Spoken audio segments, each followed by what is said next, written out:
런던의 이른 봄밤, 차가운 비가 떨어지던 코벤트 가든의 골목길. 사람들의 발걸음은 바쁘게 오가고 거리의 불빛은 흐릿하게 흔들렸다. 그 어두운 거리 한편 작은 모자를 눌러 쓴 꽃 파는 소녀가 있었다. 그녀의 이름은 일라이자 둘리틀. 손에 쥔 꽃은 봄의 향기를 품었지만 그녀의 말투는 런던의 뒷골목처럼 투박하고 거칠었다. 그녀는 삶의 무게에 익숙한 소녀였다. 사람들이 흘긋 바라보다가 외면하는 존재. 존재하지만 무시당하는 이름. 그게 그녀였다. 그러던 어느 날 밤, 우연은 운명처럼 다가왔다. 말벌이가에서 우산을 든 중년 남자와 부딪힌 그 순간. 세상은 조용히 그녀의 이름을 부르기 시작했다. 그 남자는 헨리 히긴스. 언어학자였고, 인간의 말투와 억양만으로 계급과 출신을 알아맞히는 자칭 음성 조련사였다. 그는 일라이자의 말투를 듣고 비웃었고, 그녀를 말의 자네라고 표현했다. 하지만 그 조롱 속에 또 다른 가능성이 숨어 있었다. 그녀는 결심했다. 자신의 운명을 바꾸기 위해 히긴스 교수의 문을 두드린다. 말을 고쳐주세요. 숙녀처럼 말하게 해주세요. 그 부탁은 단순한 말투의 변화가 아니었다. 그것은 존중받는 존재로 다시 태어나고 싶다는 외침이었다. 히긴스 교수는 내기를 제안한다. 6개월 안에 일라이자를 공작 부인의 저녁연회에 데려가 그녀를 귀부인으로 속여보겠다는 것이다. 그렇게 사람을 바꾸는 실험이 시작되었다. 처음엔 고통의 연속이었다. 혀는 꼬이고 억양은 고쳐지지 않았고 인내심은 바닥났다. 하지만 일라이자는 포기하지 않았다. 무시당한 세월보다 더 오래 견뎠던 그녀였다. 그녀는 울었고 화냈고 결국 익혔다. 혀끝에서 변화가 시작되고 말투에서 품위가 배어들기 시작했다. 시간이 흐르고 그녀는 점차 다른 사람이 되었다. 그러나 그 다름 속에서 그녀는 점점 혼란스러워졌다. 나는 누구인가? 내가 바뀐 건 단지 말투일까? 아니면 나의 본질일까? 그리고 마침내 연회의 밤. 일라이자는 한마디의 실수도 없이 모든 이들 앞에서 완벽한 숙녀처럼 보였다. 귀족들은 그녀의 출신을 귀족이라 확신했고 히긴스는 웃었다. 하지만 그 순간 그녀의 마음은 차가웠다. 왜냐하면 그녀는 성공했지만 존중받고 있지 않다는 걸 깨달았기 때문이다. 히긴스는 그녀를 실험의 대상으로만 여겼고 사람으로서 한 인간으로서 바라보지 않았다. 일라이자는 떠난다. 그녀는 더 이상 꽃파는 소녀가 아니었고 그렇다고 완전한 숙녀도 아니었다.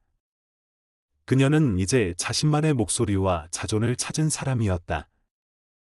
그녀는 묻는다. 내가 바뀐 건 사랑받기 위해서인가요? 아니면 내가 나로서 살기 위해서였나요? 그리고 마침내 히긴스도 깨닫는다. 그녀는 그가 조련한 새가 아니라 스스로 날개를 펼 수 있는 한 사람의 인간이었다. 사람에게는 이름이 있다. 그 이름은 세상에 나를 알리는 첫 번째 신호다. 그러나 그보다 먼저 사람에게는 목소리가 있다.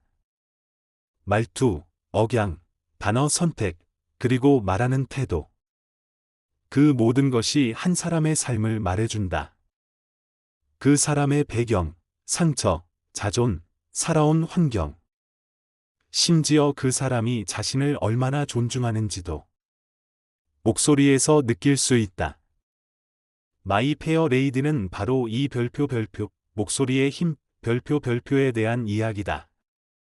그리고 더 깊이 들어가면 그것은 존엄을 되찾아가는 여정이다. 말투는 곧 인생의 태도다. 일라이자의 첫 대사는 지저분하고 거칠었다. 억양은 부정확했고 발음은 뭉개졌으며 단어는 단순했다. 그녀의 언어는 그녀의 삶과 닮아 있었다. 사람들은 그런 그녀를 우습게 여겼다. 아무도 그녀의 속마음이나 가능성을 들여다보려 하지 않았다. 그녀가 어떤 하루를 견뎠는지, 어떤 상처를 품고 사는지, 그것은 아무도 묻지 않았다. 그러나 히긴스는 그녀의 말투에 주목했다. 비웃음이었지만 동시에 다르게 만들 수 있다는 가능성을 본 것이다. 그리고 그 말투를 바꾸면 그녀의 인생도 바뀔 수 있다고 생각했다. 하지만 영화는 그 반대편에 더 큰 진실을 숨겨놓았다. 진짜 바뀐 것은 말투가 아니라 그녀 자신이었다. 말투는 단지 껍데기였다. 그 껍데기를 벗고 나면 그 안엔 존엄을 바라는 한 사람의 의지가 있었다. 인간은 누구의 실험도 아니다. 히긴스는 천재 언어학자였다. 그는 소리를 분석하고 억양을 조율하고 말의 기초를 새로 짜는 데 능했다. 하지만 그는 인간의 마음에 대해서는 무지했다. 그는 일라이자를 프로젝트로 보았다. 그녀를 통해 자신의 지식이 얼마나 위대한지를 증명하고 싶었던 것이다. 그리고 성공했다. 하지만 그녀는 성공한 실험이 되기를 원하지 않았다. 그녀는 인정받는 인간이 되기를 원했다. 말을 고쳤지만 말을 듣지 못했고 사랑을 갈망했지만 존중받지 못했다. 그녀가 떠났던 건 자존심 때문이 아니라 내가 더 이상 누구의 소유가 아니며 스스로 설 수 있는 존재라는 걸 깨달았기 때문이다. 가면놀이 교양이란 무엇인가? 영화는 시종일관 묻는다. 교양이란 무엇인가? 말투가 곱고 예절을 지키고 목소리가 단정하면 그 사람은 정말 품이 있는 사람인가? 히긴스는 고등한 언어를 구사했지만 그의 태도는 차갑고 배타적이었다. 반면 일라이자는 처음엔 거칠었지만 누군가의 아픔을 알아보는 따뜻함과 정직함이 있었다. 교양은 단지 배운 언어가 아니라 상대의 말에 귀 기울일 줄 아는 마음에서 비롯된다. 그렇기에 영화 속 가장 품이 있는 장면은 일라이자가 떠나며 조용히 자신을 지켜내는 순간이다.